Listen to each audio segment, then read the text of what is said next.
근대 국가를 정의하는 가장 큰 핵심 단어는 다름 아닌 자유입니다. 이 자유는 그 어떤 권력으로도 침범할 수 없는 개인의 절대적인 권리를 의미합니다. 가장 먼저 자유의 본질을 통찰하고 설파했던 사람은 영국의 철학자인 존 로크였습니다. 지배자에게 귀속되어 있던 국가가 민중의 손으로 넘어가게 된 기념비적인 사건의 배경에는 로크를 비롯한 수많은 자유주의자들의 사상이 자리잡고 있었습니다. 이제 공동체가 아닌 공동체를 구성하는 개인이 주목받는 시대가 열린 것이죠. 여기까지는 비교적 명쾌하게 이해할 수 있습니다. 그렇다면 현대 국가를 정의하는 가장 큰 핵심 단어는 뭘까요? 아마 많은 사람들이 자본이라고 대답할 겁니다. 이건 국가를 지탱하는 권력의 토대가 더 이상 종교나 혈통의 인증에 있지 않고 수많은 개인의 권리로 나뉘게 된 세계 역사의 흐름과 무관하지 않습니다. 그래서 자본은, 적어도 현대 국가 안에서의 자본은 자유의 또 다른 이름입니다. 자본주의라는 정체불명의 용어가 탄생하게 된 근본적인 원인도 여기에 있죠. 정체불명의 용어라고요? 자본주의가 뭔지 모르는 사람도 있나요? 물론 그렇지 않습니다. 자본주의를 정체불명의 용어라고 표현한 이유는 이걸 모르는 사람이 많기 때문이 아닙니다. 뭔지 아는 사람이 많기 때문입니다. 사람들이 자본주의라고 말할 때 자본주의가 가리키는 대상은 대체로 동일하지 않습니다. 흥미롭게도 자본주의라는 단어는 무미건조한 개념어가 아니라 어떤 특정한 관념을 설명하기 위한 대명사로 이용되는 경우가 대부분입니다. 이를테면 자유주의자들이 말하는 자본주의와 사회주의자들이 말하는 자본주의는 다릅니다. 19세기 사람들이 논의한 자본주의는 21세기 사람들이 논의하는 자본주의와 다르고요. 그러면 개념어로서의 자본주의는 무엇인가? 애석하지만 이것 역시 간단한 문제가 아닙니다. 자본주의라는 말 자체는 19세기 중반에 등장합니다. 이 용어는 당대에 별로 좋지 않았던 사회 분위기와 맞물리며 선풍적인 인기를 끌었습니다. 이 사회에는 문제가 있다. 그리고 그건 자본주의 때문이다. 대충 이런 식이었죠. 그런데 이 말은 이렇게 뒤집어지기도 합니다. 자본주의가 뭐냐고? 그건 사회의 문제다.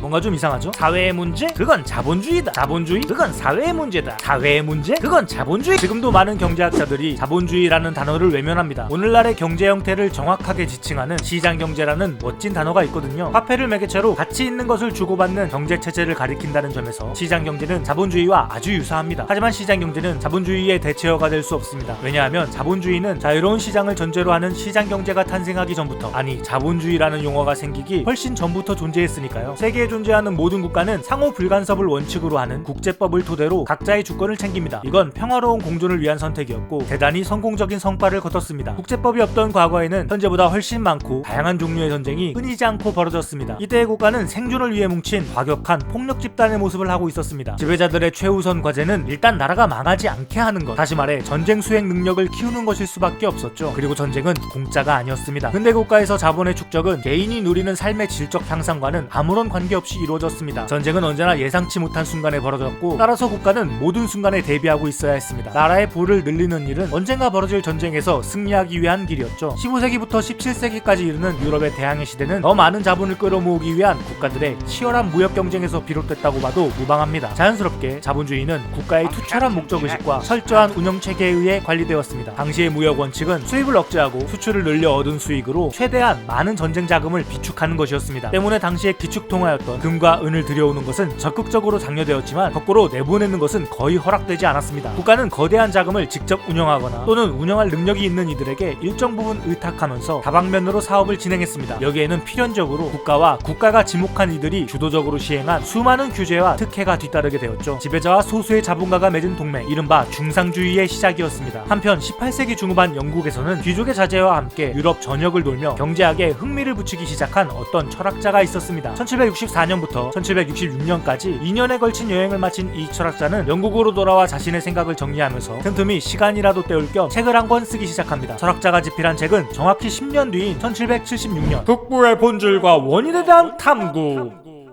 라는 엄청난 제목을 달고 출간됩니다. 이게 바로 그 유명한 국부론입니다. 책을 쓴 철학자의 이름은 애덤 스미스고요. 현대 국가에서도 스미스의 이름을 앞세우며 국부론에 등장한 문구인 보이지 않는 손을 외치는 사람들이 있습니다. 시장 경제에 대한 국가의 개입을 멈추라고 말이죠. 하지만 지금의 자본주의와 당시의 자본주의는 완전히 달랐다는 걸 기억해야 합니다. 스미스가 살던 시기의 자본주의는 온전히 국가의 것으로 오직 국가의 의지에 부합하는 부분에서만 제한적으로 이루어졌습니다. 그때 영국의 정치 체제는 이미 민중이 주권을 갖는 입헌 군주제로 넘어와 있었지만 경제 체제는 여전히 정부와 극소수의 자본가들이 모든 주도권을 갖는 중상주의가 지배적이었습니다. 로크는 국가를 구성하는 이들 모두가 자기만의 주권을 가지고 있고 이를 양도하는 형태로, 그러니까 일종의 계약 형태로 국가를 이룬다면 개인의 자유가 지켜진다고 생각했습니다. 스미스는 로크가 말했던 자유의 영역을 개인의 정치 참여에서 개인의 경제 활동으로 끌고 갑니다. 스미스가 볼 때 개인의 자유를 억압하는 것은 모두의 동의 없이 지배자를 자처하는 군주정의 왕들만이 아니었습니다. 자본을 축적하고 독점하려는 정부, 그리고 정부와 결탁해 이득을 보는 소수의 자본가들 역시 왕과 살을 빠없는 참칭 지king 세력이었던 거죠. 스미스는 압도적인 권력을 통한 국가의 경제 개입이 개인의 자유뿐만 아니라 사회 전체의 발전을 저해한다고 주장했습니다. 국가가 개인의 경제 활동을 억압하지 않고 자유롭게 놔둔다면 개인은 각자의 이기심에 따라 자원을 최대한 효율적으로 활용하려 할 것이고, 이러한 행위는 결과적으로 모두의 부로 돌아오게 될 거라는 논리였죠. 종종 번역 문제로 오해를 사는데 여기서 이기심이란 우리가 흔히 생각하는 자기중심적인 마음과는 아무 관계가 없습니다. 스미스가 말하는 이기심은 자기 이익을 위해 움직이는 마음의 동력 정도로 풀이됩니다. 그리고 스미스의 이기심은 타인을 향한 공감을 초월하지 않습니다. 이에 대해서는 스미스가 국부론보다 앞서 출간했고 죽기 직전까지 자신의 대표작으로 꼽은 도덕감정론에 실려 있습니다. 보이지 않는 손은 보편적인 도덕을 전제로 한다는 점에서 현대국가에 자주 등장하는 기업에 대한 규제 완화, 공기업의 민영화, 복지사업의 축소 등과 같은 논의에는 잘 맞지 않는 문장입니다. 스미스의 자유방임주의는 국가의 역할 자체를 부정하지 않습니다. 만약 스미스가 강력한 시장 지배력을 갖는 특정 대기업의 독과점이나 기업들 간의 담합을 봤다면 이 역시 개인의 자유로운 경제활동을 침해하는 것이기에 정부가 적극적으로 개입해야 한다고 분명하게 지목했을 겁니다. 그러나 18세기는 아직 그 정도로 자본주의가 심화되지는 않았던 시기였습니다. 스미스의 낙관론은 많은 사람들의 지지를 받았고요. 자본주의가 빚어내는 병폐적 현상은 산업혁명이 성공하고 자본주의가 눈부시게 발전한 19세기 후반에 끔찍한 모습으로 나타나기 시작합니다. 스미스를 포함한 이른바 고전적 자유주의자들의 믿음이 무너지고 새로운 사상들이 태어나는 시대죠. 여기에 대한 이야기는 다음에 계속하겠습니다. 벌써 4번째 영상이지만 우리가 알아야 할 국가의 형태는 아직 하나 더 남아있습니다. 마음의 준비를 단단히 하시는 게 좋을 겁니다. 들어주셔서 감사합니다. 지금까지 301초 잡박질주였습니다.